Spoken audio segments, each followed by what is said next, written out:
Selamat sore semua. Hari ini kita akan membahas bagaimana penerapan smart governance dan layanan kesehatan khususnya di Puskesmas Cisaeng dan rumah sakit rujukan dengan dukungan lintas perangkat daerah. Saya mulai dari Dr. Ari, silakan dokter. Oh, baiklah, terima kasih Bu Winnie. Jadi, smart governance di Puskesmas itu berarti memanfaatkan teknologi untuk pelayanan yang cepat dan tepat. Misalnya, seperti rekam medis elektronik, itu memudahkan akses riwayat pasien. Kemudian, pendaftaran online. Dengan pendaftaran online, itu dapat mengurangi antrian pasien. Kemudian ada chat konsultasi. Chat konsultasi itu juga dapat mempercepat respon. Baik, lalu bagaimana dari sisi rumah sakit rujukan, Dokter Anissa?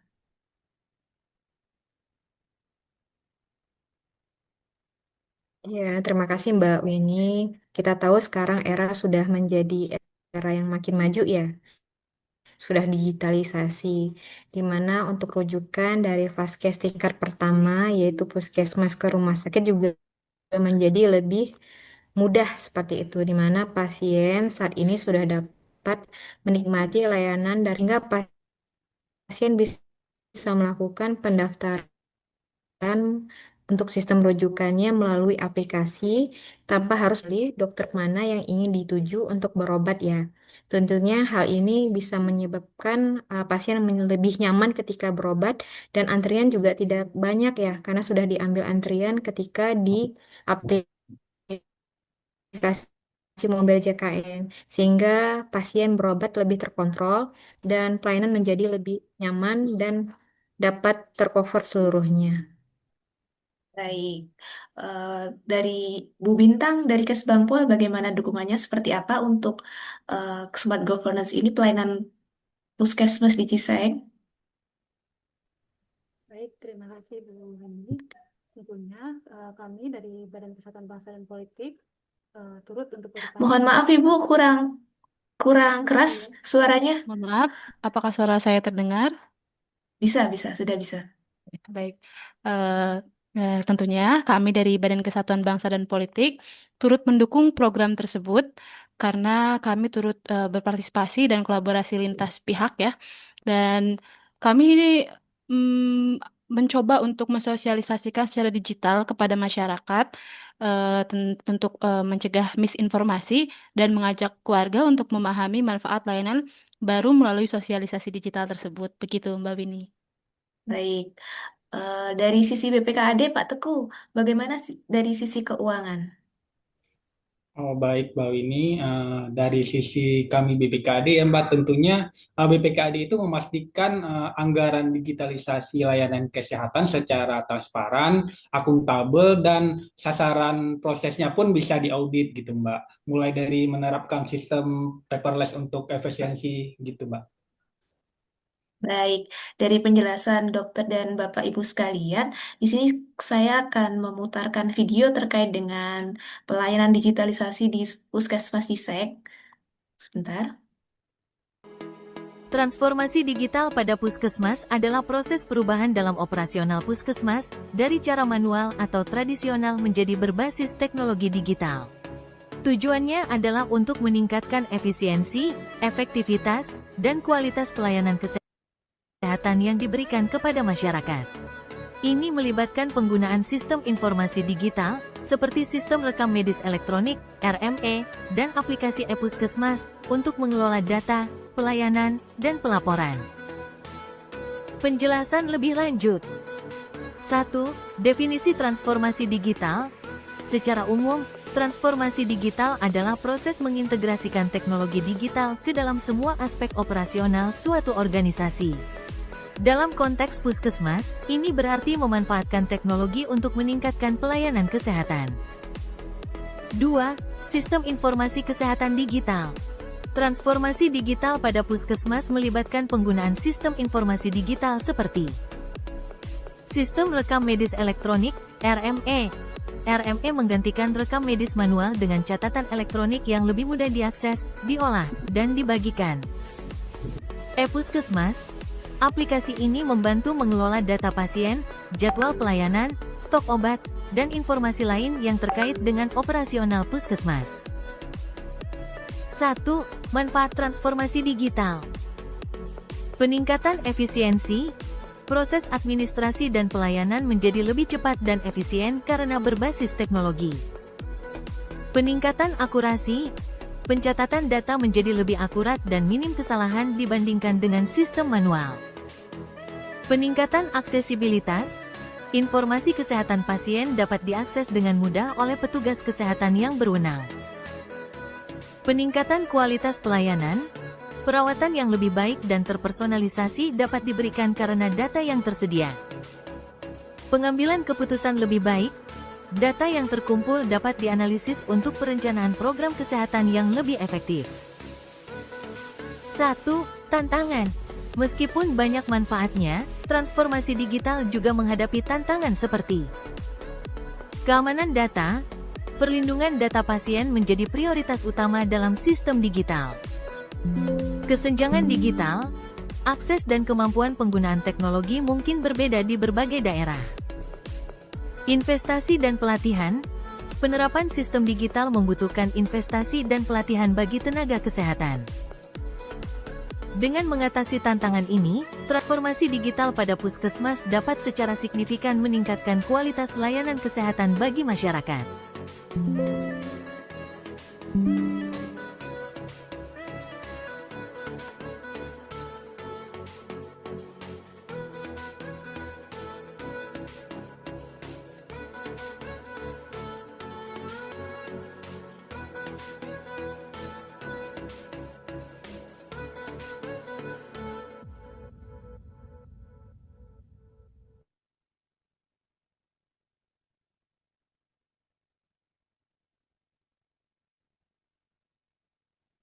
Baik, kita sudah menyaksikan video terkait dengan digitalisasi di Puskesmas Ciseng.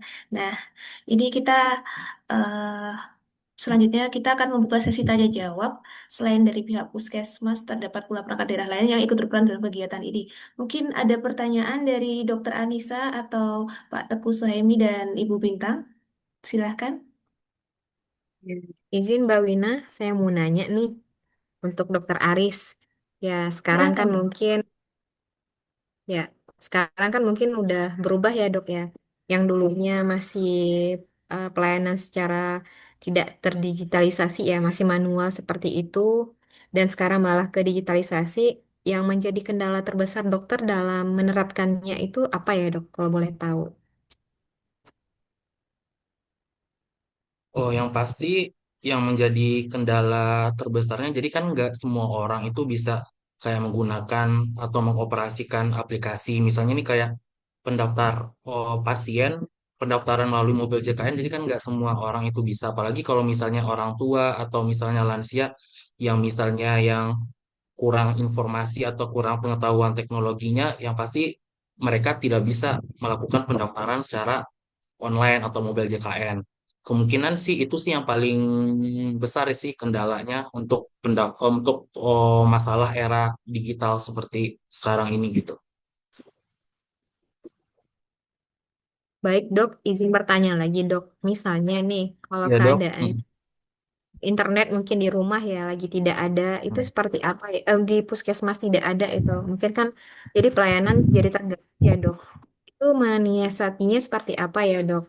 Atau mungkin ketika sistem puskesmas atau layanan puskesmasnya bermasalah itu seperti apa?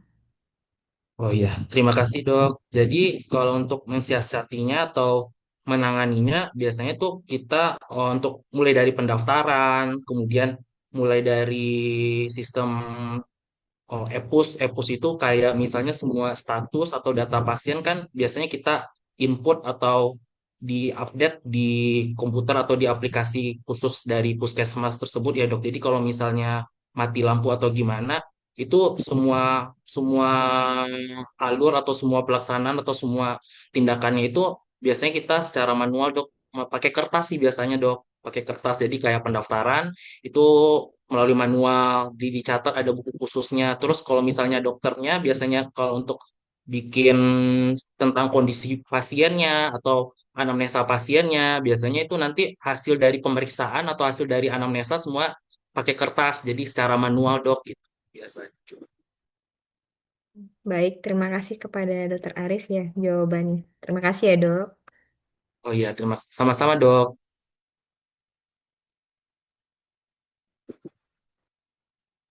Baik, selanjutnya apakah ada pertanyaan dari Pak Teguh Suhaimi selaku BPKAD? Iya, boleh Mbak. Izin bertanya. Dok Aris, saya penasaran ini. Kan Iya Pak. di Puskesmas Ciseeng itu pasti stafnya sudah mendapatkan sosialisasi belum ya tentang terkait penggunaan aplikasinya gitu, Dok? Kalau untuk semua karyawan yang di Puskesmas Ciseeng sih udah disosialisasikan sih Pak.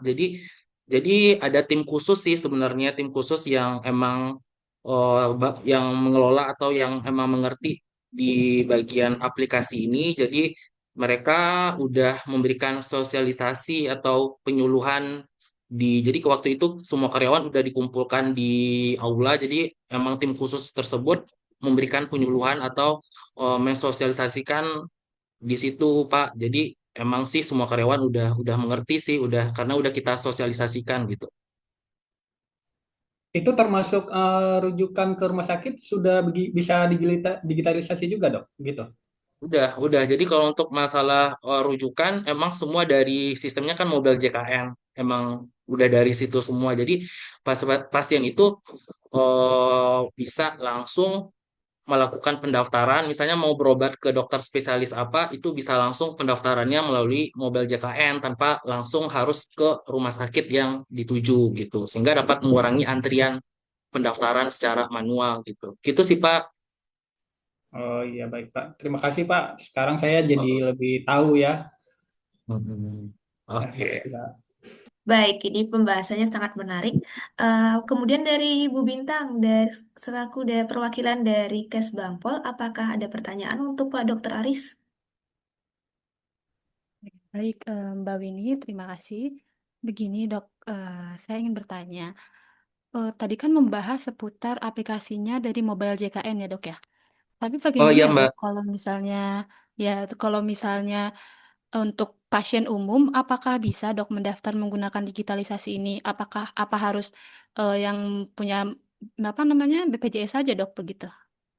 Kalau untuk pendaftaran melalui Mobile JKN itu khusus buat pasien BPJS aja ya Mbak. Jadi kalau buat pasien umum belum bisa menggunakan mobil JKN. Jadi kalau misalnya pasien umum atau pasien pribadi pengen berobat di Puskesmas Ciseeng itu pendaftarannya langsung ke bagian pendaftaran. Jadi pendaftaran hanya bisa dilakukan secara manual gitu Mbak.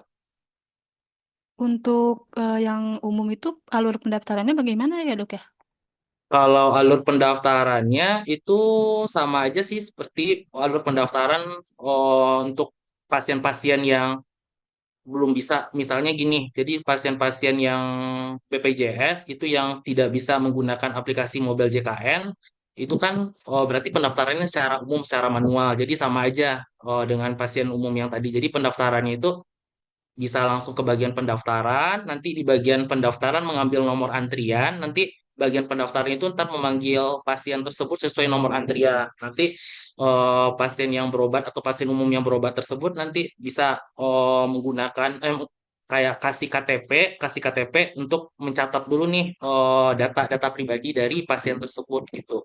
Setelah setelah dicatat di bagian pendaftaran, kemudian pasien tersebut diarahkan ke bagian keperawatan. Bagian keperawatan itu nanti di situ akan ada tenaga kesehatan atau perawat yang mengukur tensi, nadi, suhu, terus menanya keluhan secara umum gitu. Dan habis itu dari bagian keperawatan, pasien tersebut diarahkan ke dokternya gitu untuk Oh, untuk baik, Dok. penanganan lebih lanjut gitu. Oh ya, baik, Dokter. Tapi, Dok, apakah ada perbedaannya, Dok, dari segi pelayanannya untuk pasien BPJS dan pasien umum, Dok? Kalau untuk segi pelayanan seperti sebenarnya nggak ada. Kita nggak membeda-bedakan antara pasien umum maupun pasien BPJS. Jadi intinya kita menangani, memberikan pelayanan yang terbaik kepada semua pasien tanpa membeda-bedakan jaminan seperti itu. Baik, terima kasih, Dokter, penjelasannya. Jadi, saya bisa kembali meneruskan kepada masyarakat tentang layanan digitalisasi ini. Terima kasih, Hmm. Dokter. Ya, sama-sama Mbak. Baik, apakah ada pertanyaan lagi? Jika tidak ada, saya akan menutup sesi tanya jawab hari ini ya. Baik, di sini saya akan menyimpulkan bahwa hari ini kita mendapatkan banyak pemahaman dan ilmu terkait digitalisasi modern di Puskesmas Ciseng. Kini Puskesmas menjadi lebih modern dan mudah diakses oleh masyarakat tanpa menghilangkan layanan pendaftaran manual sehingga pelayanan kepada warga menjadi lebih baik. Inilah wujud smart governance, penerapan teknologi, kolaborasi lintas sektor, transparansi, dan komunikasi publik yang efektif untuk mewujudkan pelayanan kesehatan yang prima